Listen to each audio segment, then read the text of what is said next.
बिस्मिल्लाहिर्रहमानिर्रहीम नहमदुहु व नुसल्ली व नुसल्लिमु अला रसूलिहिल करीम। तमाम देखने और सुनने वालों को अस्सलामु अलैकुम व रहमतुल्लाहि व बरकातुहू। सबसे पहली गुजारिश तो ये है कि हुकूमत पंजाब मैट्रिक के इम्तहानात रमज़ानुल मुबारक में लेने जा रही है। 4 मार्च से यानी 4 रमज़ान तकरीबन, अगर चाँद चढ़ गया इसी हिसाब से, तो वो नौजवान बच्चे जो रोज़ा रखेंगे, तरावी पढ़ेंगे, और लेकिन रमज़ान की बजाय उनका ध्यान सिर्फ़ इम्तिहान में होगा, मामलात में होगा। खैबर पख्तूनख्वा की हुकूमत ने रमज़ान के बाद, रमज़ानुल मुबारक के बाद इम्तिहान अप्रैल में रख दिया। ऐसे ही मैं कल भी पढ़ रहा था, कहीं किसी चैनल पे ख़बर चल रही थी कि हुकूमत सिंध ने भी और मैट्रिक के इम्तहानात जो हैं वो अप्रैल में कर दिए हैं, मुलतवी करके मौखर कर दिए। लेकिन पंजाब हुकूमत जो फरमाती हैं कि मेरी दीनी घराने में तरबियत हुई है, तो मेरे लिए दीनी काम, दीनी मामलात बड़े अहम हैं। उनके सूबे में रमज़ान शरीफ में इम्तहान शुरू हो रहे हैं। अगर मेरी आवाज़ उन तक पहुंचती है तो वो तवज्जो फरमाएँ और जितनी जल्दी हो सके, चूँकि थोड़े दिन बाकी हैं, इम्तिहानात को मौखर कर दें और रमज़ान मुबारक के बाद ले जाएं, वगरना ये समझा जाएगा कि सूबा सिंध वाले और खैबर पख्तूनख्वा वाले आपसे 1000 दर्जा ज़्यादा दीनी मामलात का ख़याल करते हैं कि उन्होंने एहतराम रमज़ान में इम्तिहान लेट कर दिए हैं और आपको एहतराम रमज़ान मुबारक की कोई फ़िक्र नहीं है। दूसरी ख़बर इस वक्त जो चल रही है मेरे सामने, वफाकी काबीना में तकरीबन 27 वज़रा का इजाफ़ा कर दिया गया। 13 वफाकी वज़रा, 11 वज़राए ममलकत और 3 मशीर। 20 के करीब पहले थे, वो 27 ये हो गए, को 50 के करीब पहुंच गए तकरीबन। मैं अंदाज़न कह रहा हूं, अगर कोई फिगर में एक आध नंबर का ऊंच नीच हो तो उसकी माजरत। 27 वफाकी वज़रा, उनको ऑफ़िस भी मिलेगा, गाड़ी भी मिलेगी, प्रोटोकॉल भी मिलेगा, वफाकी वज़ीर की तनख्वाहें और मराआत भी मिलेंगी।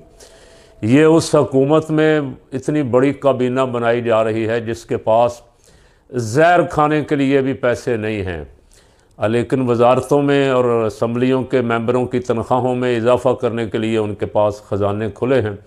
अपने MNAs को बांटने के लिए उनके पास बेपनाह पैसा मौजूद है। जजों की तनख्वाहें बढ़ाने के लिए उनके पास पैसा मौजूद है। सिर्फ गरीब परवरी के लिए, बिजली के बिल कम करने के लिए, पेट्रोल की कीमतें कम करने के लिए। अभी रमज़ान मुबारक शुरू नहीं हुआ, 1 दिन बाकी है तकरीबन, लेकिन 4-5 दिन हो गए, बल्कि 7-8 दिन हो गए हैं। जो केला 100 रुपये का दर्जन मिल रहा था, 300 रुपये का दर्जन पे पहुंच गया। ऐसे ही सेब और बाकी जितने फ्रूट हैं, सब की कीमतें एकदम चढ़ गई हैं और लगता है कि यहाँ कोई हुकूमत नहीं है, जंगल का कानून है, कोई उनको पूछने वाला नहीं। उनसे भी अर्ज़ करता हूँ कि आप हजूर के कलमा पढ़ने वाले हैं, ला इलाहा इल्लल्लाह मुहम्मदुर रसूलुल्लाह। एहतराम रमज़ान आप पे भी लाजिम है। आप एहतराम रमज़ान इस तरह कर रहे हैं कि आप रोज़ादारों के लिए ये चीज़ें वही लोग लेंगे ना जो रोज़ादार होंगे, इफ्तारी के लिए जिन्हें ये फल वगैरह चाहिए होंगे, तो उनके लिए आप कीमतें इतनी बढ़ा के फिर अल्लाह से दुआ मांगेंगे कि या अल्लाह हमारे रिज़्क़ में बरकत फरमा। तो इससे बड़ी हमाकत को नहीं कि अल्लाह के कानून को चैलेंज करना, उसके मुक़द्दस महीने की बेहुरमती करना और मुसलमान रोज़ादारों को सहूलत देने की बजाय मुसीबत में मुब्तला करना और फिर दुआ करके समझना कि हमारी दुआ कबूल हो जाएगी। सारा साल रोज़ादारों की खलड़ी उतारें, सारा महीना, और फिर एक दिन 10 आदमियों को इफ्तार करवा के समझ लेंगे माफ़ी होगी। तो ऐसा नहीं। दुनिया जहान में जहाँ जहाँ भी ईसाई हुकूमतें हैं या नहीं भी हैं, उनके जो स्टोर हैं बड़े बड़े, क्रिसमस के मौके पे वो 70%, 60%, 50% डिस्काउंट लगा देते। बल्कि अब तो मैंने देखा है बरतानिया वगैरह में, अमेरिका में, रमज़ानुल मुबारक में उनके स्टोर जो हैं वो हमारे इस मुक़द्दस महीने के लिए भी डिस्काउंट लगा देते हैं। लेकिन हम कहाँ चले गए?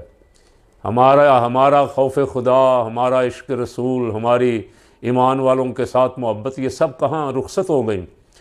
इसलिए जो अगर कोई सुनने वाला मेरा है तो मैं उनसे कहता हूँ कि वो जो रेट उनको जायज़ मुनाफे के साथ रमज़ान से पहले जिस तरह बेचते रहे हैं, इसी तरह रमज़ान का ये मुनाफा जो ज़ालिमाना मुनाफा है ये उनके काम नहीं आएगा।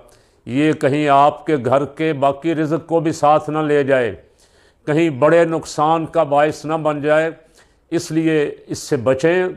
और मुसलमान रोज़ादारों के लिए आसानियाँ पैदा करेंगे तो अल्लाह आपके लिए आसानी पैदा करेगा। युरीदुल्लाहु बिकुमुल युस्र वला युरीदु बिकुमुल उस्र। तीसरा, ISPR ने कुछ तराना जारी किया है, पता नहीं मैंने तो सुना नहीं, लेकिन मैं यूट्यूबरों को सुन रहा हूँ, दुश्मना पता नहीं की कर रहा था कि नहीं। उसमें कुछ ऐसे अशार हैं जिन पे मीडिया पे शोर मचा हुआ है, सोशल मीडिया पे। तो मैं DGISPR या ISPR वालों से कहता हूँ कि ऐसी चीज़ों से गुरेज करें जिससे हमारी पाक फ़ौज पे कोई हरफ आए, कोई उंगली उठाए, किसी को मौका मिले को बात करने का। जैसे गुज़श्ता दिनों आर्मी चीफ साहब ने कहीं खिताब करते हुए औरत की इज़्ज़त की बात करते करते, औरत माँ है, औरत बेटी है, औरत बहन है, औरत बीवी है, कहते कहते ये कह दिया कि हाउ आर यू, तुम कौन होते हो हमें औरतों का एहतराम करने से रोकने वाले। तो एक शोर मच गया और कहने वालों ने कहा कि औरत का एहतराम करें, लेकिन सब औरतों का एहतराम करें, किसी एक ख़ास औरत का नहीं। जो 75 साल औरतें जेलों में पड़ी हुई हैं नाजायज़ मुकदमात में, जिनके घर तोड़े गए हैं, जिनके बच्चे उठाए गए हैं, जिनके शौहर उठाए गए हैं, उन पे भी तवज्जो करें। तो सोच समझ के, बड़े बड़े नामी गिरामी पढ़े लिखे लोग बैठे हुए हैं, सोच समझ के ऐसा कदम उठाएं जिससे हमारी और आपकी और मुल्क व कौम की इज़्ज़त में इजाफ़ा हो, और ऐसे हर काम से बचें जिससे लोगों को उंगली उठाने का मौका मिले। अल्लाह आपका हमारा इस मुल्क का हामी और नासिर हो।